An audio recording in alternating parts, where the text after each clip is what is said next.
अब जो कचौरी का आटा है ना उसको बना लेते हैं। यहाँ पर मैंने 4 कप मैदा लिए, ये जो मेजरिंग कप्स होते हैं ना उसके साथ मैंने नाप के 4 कप लिया था मैदे का, और इसमें 4 टेबल स्पून ही घी का जाएगा, बनास्पति घी है। नमक इसके अंदर मैंने डाला था 1 टीस्पून के जितना। अच्छा पहले क्या करना है कि जैसे घी डालना है ना, आटे को घी के साथ अच्छे से हाथ से मसलना है, पूरा उसके अंदर मिक्स कर लेना है, और फिर आपने चेक करना है कि हाथ में लेकर मुट्ठी बनाकर आटे की कि वो मुट्ठी बन जाती है, तो उसके बाद पानी से आटे को गूंद लेना है। नॉर्मल सा आटा गूंदना है, यानी कि ना तो बहुत ज़्यादा सख्त हो और ना ही बहुत ज़्यादा नरम हो, लेकिन आटे को गूंदना बहुत अच्छे से। तो यहाँ पर आटे को मैंने इतना अच्छा गूंद लिया कि आटा बिल्कुल हाथों के साथ लगना बंद हो गया था, और अब इसको मैंने प्लास्टिक रैप से कवर करके रख लिया है रेस्ट पे। अच्छा यहाँ पर मैंने लिया है तकरीबन हाफ कप बनास्पति घी का। घी को मेल्ट कर लिया मैंने माइक्रोवेव में। अब इसके अंदर मैं डाल रही हूँ कॉर्नफ्लोर, और ये कॉर्नफ्लोर तकरीबन 4 से 5 खाने के चम्मच इसके अंदर मैंने डाले हैं, और तकरीबन 1 टीस्पून के जितना इसके अंदर मैंने बेकिंग पाउडर डाला है। बेकिंग पाउडर जो हम बेकिंग में इस्तेमाल करते हैं, मीठा सोडा नहीं, बेकिंग सोडा नहीं, बेकिंग पाउडर डाला है। फिर इसको अच्छे से मिक्स कर दिया है, फ्रिज में रख दूंगी जितनी देर के लिए कि ये जम जाए। अच्छा यहाँ पर जो कचौरी की फिलिंग है उसके लिए प्याज लिए मैंने 4 मीडियम साइज के प्याज, उसके अंदर 1 टेबल स्पून भर के लहसन का डाल दिया चॉप किया हुआ, और बस इसके अंदर फिर 2 से 3 टेबल स्पून मैंने चॉप की हरी मिर्चें भी डाल दी हैं। मिर्चों पर डिपेंड करता है, और अगर आप लोगों को कम स्पाइसी पसंद है तो अपने हिसाब से डालें। फिर बॉइल्ड श्रेडेड चिकन है तकरीबन, ये भी 1.5 कप के जितना चिकन है ये डाल दिया है, और चिकन डाल के थोड़ा सा मिक्स किया। फिर इसमें जो स्पाइसेस हैं उसमें नमक जाएगा, इसके साथ ही थोड़ी सी हल्दी में कलर के लिए डाल रही हूँ। बाकी इसमें जीरा पाउडर है, कुटी हुई काली मिर्चें हैं, और चिकन पाउडर 1 टेबल स्पून भर के चिकन पाउडर का 1 टेबल स्पून काली मिर्चें हैं, और जीरा पाउडर हाफ टेबल स्पून। अच्छा मसाले डाल के फिर इसमें जो चिकन की यखनी थी ना जिसमें चिकन बॉईल किया था वो थोड़ी सी हाफ कप की जितनी मैंने डाल दी थी, और फिर उसको अच्छे से मिक्सचर को कुक करके यानी कि बिल्कुल ड्राई कर लिया था। फिलिंग तैयार हो गई, यहाँ पर आटे को भी रेस्ट मिल गया। अब यहाँ पर मैं इसके इक्वल साइज के पेड़े बना लूंगी। सबसे पहले क्या करना है कि सारे पेड़े बनाकर रख लेने। अच्छा हर काम में मेहनत होती है, मेहनत के बगैर आपको कोई भी चीज जो है ना एंड प्रोडक्ट इतनी अच्छी नहीं मिलेगी, तो मेहनत तो आपको करनी पड़ेगी। उसके बाद आपको बड़ा सुकून भी होगा और इतनी मजेदार चीजें भी आप एंजॉय कर सकेंगे। मैंने यहाँ पर सारे पेड़े बना लिए।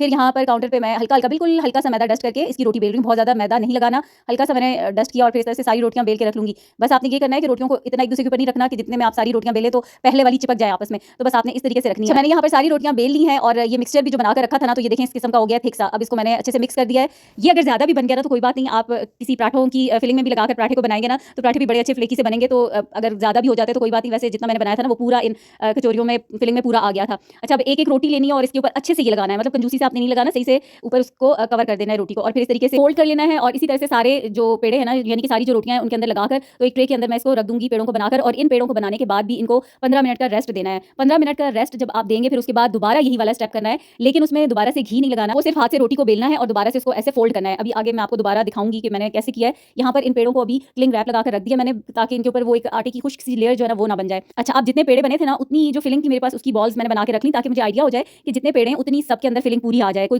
चीज़ कम या ज्यादा ना हो जाए। अब देखें यहाँ पर इसको 15 मिनट का रेस्ट आ गया, तो मैंने दोबारा से उस पेड़े को उठाया और इसको हाथ से ऐसे प्रेस किया, फिर दोबारा से फोल्ड करके तो इसको रख दिया, फिर इसको 15 मिनट का रेस्ट देना है। ये जो स्टेप है ना ये लाजमी करना है। इसी स्टेप से आपकी जो कचौरी है ना उसके अंदर जो लेयर्स बनेंगी और वो बिल्कुल लाइट सी क्रंची सी जो कचौरी का एक खस्तापन है ना वो आएगा। तो आपने ये वाला स्टेप लाजमी करना है, और ये 2 बार, एक बार हम जब पेड़ा बनाएंगे तब करना है और दूसरी बार बगैर घी लगाए करना है।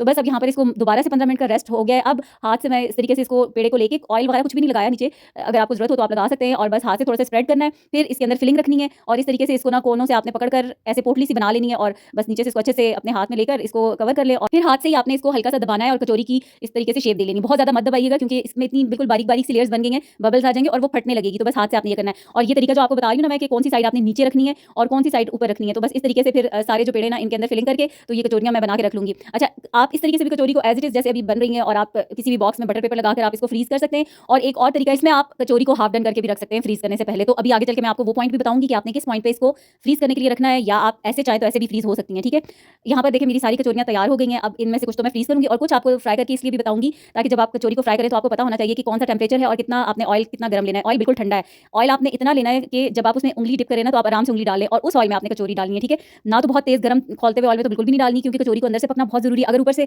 पक गई तो अंदर से आपकी कचौरी बिल्कुल कच्ची रहेगी, और बहुत ज्यादा कचौरियां भी कढ़ाई में ना डालें। मैंने तो 5 डाल दी, वैसे इसमें 4 डालनी चाहिए थी।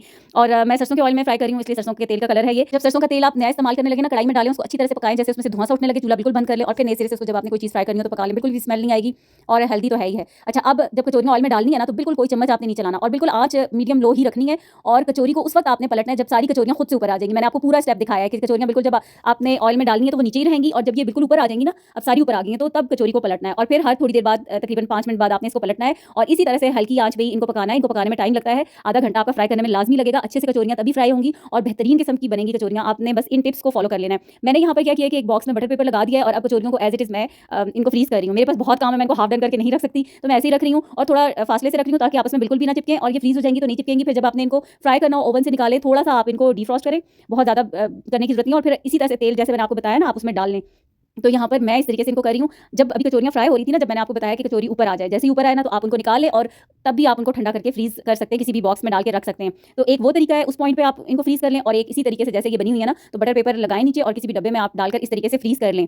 तो ये दोनों तरीकों से आप कर सकते हैं। लेकिन अगर किसी से हैंडल करना मुश्किल है इस तरह की कचौरियों को, कच्ची कचौरियों को करना, तो फिर वो हाफ डन करके भी रख सकते हैं कि जैसे कचौरी आपकी हल्की सी फ्राई होने के बाद ऊपर आएगी तो आपने निकाल लेनी है। तो यहाँ अभी तो स्टिल फ्राई हो रही है क्योंकि इनको तो मैंने कंप्लीट फ्राई करना है, और अभी आपको इनका क्रंच, इनका खस्तापन भी दिखाऊंगी कि वो कितना ज़बरदस्त है, और जो ये खाने में मज़ेदार लाजवाब कचौरियाँ बनकर तैयार होंगी ना इंशाल्लाह, आप ज़रूर ट्राई कीजिएगा। और बेहतरीन किस्म की किसी बेकरी को आप भूल जाएंगे कि आप बेकरियों से कचौरी लाएंगे, लेकिन कचौरी बनाना एक मेहनत वाला काम है, बहुत टाइम लगता है, और रमज़ान में इतना टाइम नहीं होता कि आप सारा वक्त कुकिंग में लगे रहें। तो इससे अच्छा है कि आप ना पहले ये बना लें, फ्रीज़ करके रख लें, और फिर आप उस वक्त से फ्राई करें। और चेक करें आप, इतनी ज़बरदस्त किस्म की खस्ता मज़ेदार